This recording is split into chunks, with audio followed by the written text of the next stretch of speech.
ሰላም ሰላም ናይ ኣዝዩ ዩቲብ ተኸታተልቲ ከመይ ቀኒኹም ክቡራት ቤተሰብ ደህና ዲኹም? ኣነ ደህና እየ እግዚአብሔር ይመስገን። እና ናይ ዩቲብ ሓደሽቲ ዝኾንኩም ላይክ ሳብስክራይብ እናገበርኩም ቤተሰብ ይኹኑ። ቤተሰብ ዝኾንኩም ከዓ ላይክ እናገበርኩም እዛ ቪድዮ እስካብ መጨረሻ ታርእይዋ ቤተሰብ። እና ሎማዓንቲ እንታይ እየ ሒዘልኩም መፅአ ናይ ኣደነይ ሓውና እየ ሒዘልኩም መፅአ ማለት እዩ። ስግጥ ፍመስ ማለት እዩ። ስግጥ ፍመስ እና ብጣዕሚ ዝገረመኒ ሎማዓንቲ ናይ ኣደነይ ሓዋና ሎማዓንቲ ኣይኮነን ካብቲ ማለት ሒዙ ሎማዓንቲ ትማሊ ካብ በቕሪ ትማልታት ኣትሒዙ እዮም ብጣዕሚ ኣብ ቲክቶክ ይኹን ኣብ ዩቲብ ይኹን ኣብ ፌስቡክ ይኹን ብጣዕሚ እናተዘራረቡ ዘለዉ ብኣብኡ ማለት እዩ። እና ካብዚ ሽልማት ዝሽለም እንድሓርሲ ብጣዕሚ ኣብ ዓይኒ ሰብ ይወድቕ እዚ ሓውናና ብጣዕሚ ዝገርም ማለት እዩ።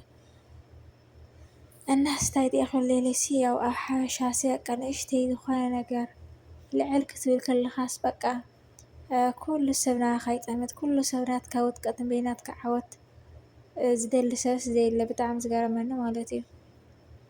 እና ናይ ኣቦታትና ሃይማኖት ለስ ማዕረ ናይ ኣደናይ መፂኦም ዝዛረቡሲ ብጣዕሚ እየ ተገሪመ ማለት እዩ። ዋላ መስሊም ይኹኑ ዋላ ክርስትያን ይኹኑሲ ጳጳሳትሲ ናይ በቃ ንምንታይ ይሰግጥ ይብል ኢሎምሲ በቃ ክዛረቡስ ብጣዕሚ ኣካቢዶምዎ ብጣዕሚ እዩ ገሪሙኒ ማርያምን ማለት እዩ። እና ከምዚ ክርኢ ከለኹ ማዕረ ክንደይ ኣብ ዓይኒ ሰብ ከምዝወደቐና ኣብ ዓይኒ ሰብ ከምዝኣትዩስ ብጣዕሚ እዩ ዘሕዝነካ እግዚኣብሔር ኣምላኽ ምስኡ ይኹን እምበር። እና ሓሲ ማርያም ዝብል ሃምዚ በቃ ሕማቕ ትምህርቲ እዩ ዝምህር ዘሎ ገለ እናስ ኣደናይስ እንታይ ገይሩ ብጣዕሚ ንፍቕሪ ዝዝምር ኢትዮጵያን ትግራይን ሓደ ክገብራ እዩ ዝደሊ ምስ ኩሉ ሰላም ምስ ኩሉ ፍቕሪ እዩ ዝደሊና ኣንሕና ከም ተዓዘብናዮ መጠን ብዙሓት ዝተፀገሙ ሰባት ይሕግዝ ብዙሓት ሞራልና ዝተነኽአ ሰብ ወይ በቃ ያዕኒ ከምዚ ዝኾነ ይኹን ሰብሲ ኣብ ሂወትና ፈተናታት ከጋጥመና ከሎሲ ተስፋ ይህበና ንስለ ማለት ኩላትና ሰብ ኮይኑ ኣብ ምድሪ ማለት እዩ ኣብ ምድሪ ኩላትና ንቕመጥ ሰባትሲ ብፈተና ዝተመልኦ እዩ ሂወትና ማለት እዩ። ትፈተንኻ ተወዲቕኻ ተተሲእኻ ተወድቕቲ ተሲእኻ እዩ ዘሎ እዩ ኣብ ማንም ይኹን ማንም ሰብ ፈተና ዘየጋጥሞ ሰብ ችግር ዘየጋጥሞ ሰብ የለን። ግንስ ብጣዕሚ ኣካቢዶምዎ እዞም ጳጳሳት ማለት እዩ ብጣዕሚ ግርም ኢሉኒ ማርያምን ማለት እዩ።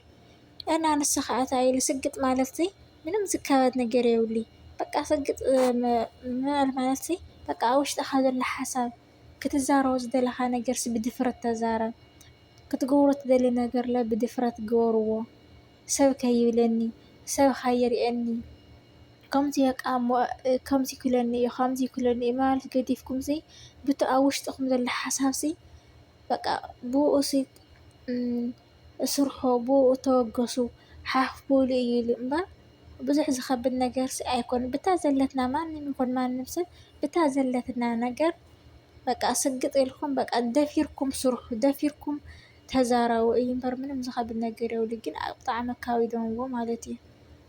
እና ምንም ዝኸብድ ነገር ኣይነበረን ኣካቢዶምዎ እምበር እዞም ጳጳስ ምስ ተዛረቡሲ ብጣዕሚ ገሪሙኒ ኣብ ትግራይ ክንደይ ችግር እናሃለየ እንተኽኢሎምሲ ትግራይ ሰላም መውረዲ ነይሮም እቶም ኣብኡ ዘለዉ ዝባኣሱ ዘለዉ ዓድና ፋሕፋሕ ዘብሉ ዘለዉ ዕርቂ መዓረቆ ነይሮም ካልእ እንተገብሮ ነይሩ ብዙሕ ነገር ስራሕ ዝስራሕ እናሃለየሲ ጠር ኢልካ ናብ ቲክቶክ ናብ ፌስቡካትሲ እዞም ጳጳስ እዚኦምሲ ክቡር ኣቦናሲ ናብዚ ክኣትዉ ኣይነበሮምን እና ባዕሎም ግን ክብሮም ይቕንሱ ኣለዉ ማለት እዩ። ናስ ብጣዕሚ እየ ተገሪመ ማርያም ካብዚ ከማይ ተገረምኩም ከምዚ ከማይ ዝገረመኩም ሰባት እንተልይኹምሲ ፀሓፉለይ ማለት እዩ። እናስ ብሓፂሩ ግን እንታይ ድእ ተማሂረሲ ኣብዚ ዓለም እዚ ወይ ሃልየካ ወይ ዘይብልካ ወዮ ተፈላጢ ተኾንካ ወዮ ዘይተፈለጥካ ወዮ በቃ ምንም ዝገበሮ ነገር ዘይብሉሲ እንታይ ነፍሲ ቀቲሉ እዩ ወይ እንታይ ዝገበሮ ነገር ሃልዩ ወሪዱ ንፍቕሪ ዝዝምር ሰብ እዩ።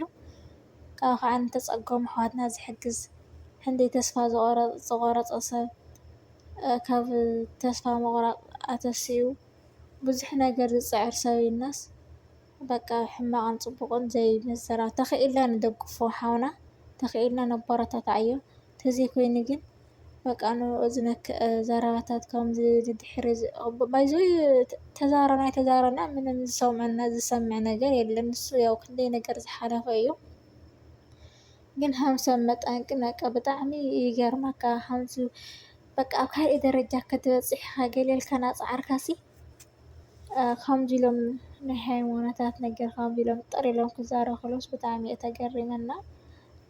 ባይ ዘ ወይ ኣነ ናይ ሓውና ብጣዕሚ ንፈትዮ ብጣዕሚ ነኽብሮ ሓውና እዩ። መርኣያ ናይ ትግራይ እዩ። ብሓፈሻ ከዓ መርኣያ ናይ ኢትዮጵያ ናይ ኩሉ ማለት እዩ እና ንፍቅሪ ዝዝምር ሰብ እዩ። ሰብ ኮይኑስ ከምኡ ክኸውን ኣለዎ። ንፍቅሪ ዝዝምር፣ ንሰላም ዝዝምር፣ ንዝተፀገመ ዝሕግዝ እንተልይካ ንተፀገመ ትሕግዝ እንተዘይኢልካ ከዓ ብሓሳብ ሰብ ክወድቕ ከሎ ኣጂኻ ኢልካ ሓፍ ተብሎ ከለኻ ብዙሕ ካብ ብዙሕ ወልፍታት ኣትዮም ዝነበሩ የተስእ ነይሩ እዩ። እና ባይ ዘ ወይ ብጣዕሚ ተስፋ ዘለዎ ሰብ ብጣዕሚ ቅኑዕ ሰብ እዩ ነይሩ። ኣብ ሃይማኖቱ ከዓ ኣብ እግዚኣብሄር ዘለዎ ፍርሓት ኣብ እግዚኣብሄር ዘለዎ ተገዳስነት ብጣዕሚ እየ ዘድንቆ እና ያኔ በቃ ናቱ ዘረባ እንተይትውልድ ደስ ይብለና። ብጣዕሚ እዩ ዘሕዝነካ ትማሊ ትማሊ ተኪሱ ያዕኒ ብጣዕሚ ከፊእዎ ገለ ቪድዮታት ሸሪሉ ነይሩ እና ብጣዕሚ ሃደይ በሊዑ ማርያምን ማለት እዩ። ንኩለይ ተሸሊሙ ዝኩለይ ካብ ክንደይ ዓይነት ሰብ ግዛኣና ወፂኡ ዝኩለይ ማኪና ግዛኣና ተሸሊሙ ብጣዕሚ ደስ እናበለናሲ ንድሕሪት ይመልስዎ ኣለዉ እና ኣነስ ተዛረየ እኳ ክንደየናይ እንተድኸልዋ ግን ዓበይቲ ዩቱበራት ዓበይቲ ሰብ ቪድዮታት ስለ ዘለዉ ክተበራታትዕዎ እና ንቅድሚት እምበይ ንድሕሪት ክብል ከምዘይብሉ ኩላትና ኣብ ጎኑ ኮይንና ዋላ ፎቶ ሸር እናበልና ድዩ ኩላትና በብንፈልጣ ፍልጠትና እናሓገዝና ሓውና ነዕብዮ ያዕኒ እቲ ዘለዎ ሓሳብ እስክቐፅል ኩላትና እናተኣሰርና እናተኸተልና እስክንጎብዝ እየ ዝብል ማለት እዩ። እና ዘረባ ኣብዚሐልኩም ክቡራት ቤተሰብ እና ላይክ ሸር ሰብስክራይብ እናገበርኩም ከዓ ኣበረታትዑኒ ክቡራት ቤተሰበይ።